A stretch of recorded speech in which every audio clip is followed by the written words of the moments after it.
MSA Sports Center Stage WPIAL Championship Edition 3A Girls Basketball Champions, the Bishop Canevin Crusaders, 65-36 winners over the Neshannock Lancers. I'm privileged to be joined right now by Shamyjha Price and Gillan Gustine of the Bishop Canevin Crusaders. Fantastic game against Neshannock, a quality opponent. You guys have played a lot of quality opponents this year. I'll start with you, Shamyjha. 12 points in the first half, worked hard down low in the paint. Talk about your game today and what you saw breaking down Neshannock. Well, what I saw was I just had to go out there and just play my game and let nobody stop me. I got in the paint, I got some assists up in there, and I just took it to the hoop. Now, talk about, it wasn't just scoring, it was rebounding as well. They did have a height advantage on you. Talk about the difficulty in breaking down that height advantage, but you were able to do it easily. Well, I just turned around, maybe looked to the hoop and see they couldn't stop me, beat them off my first dribble and just get to the hoop.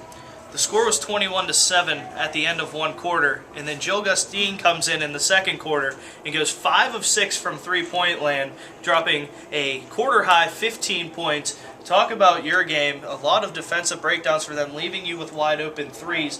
Is that what made life so much easier for you in that quarter with your open threes, or is that just your stitch right there? My teammates did a great job getting the ball to me. And our game is driving and kicking, and they were just helping the whole time, and I was wide open, and nobody was coming to me.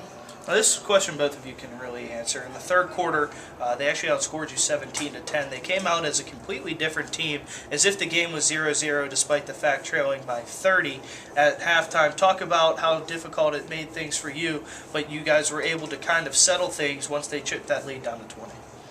I knew we just had to play together. Well, first of all, we couldn't, at first we weren't ready for the pressure, but then, we had to get used to it. So then we start, getting in the zone and get ready for the pressure and just passing it out and just running the floor. Last season, WPIAL champions again. This is the second year in a row, third of 5 for Bishop Canevin. But last year, upset by Burrell in the second round of the PIA state playoffs. I'll ask you first, Shamyjha, and then I'll ask you, Jill. What does it take to get to the state championship game this year? What does the team need to do differently? It takes teamwork.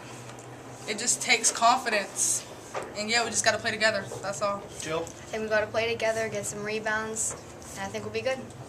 For the third time in 5 years and for the second year in a row, they are WPIAL champions with gold around their necks. Shamyjha Price and Gillan Gustine joining me on the MSA Sports Center stage. Bishop Canevin heading to the state playoffs as the 1 seed out of District 7.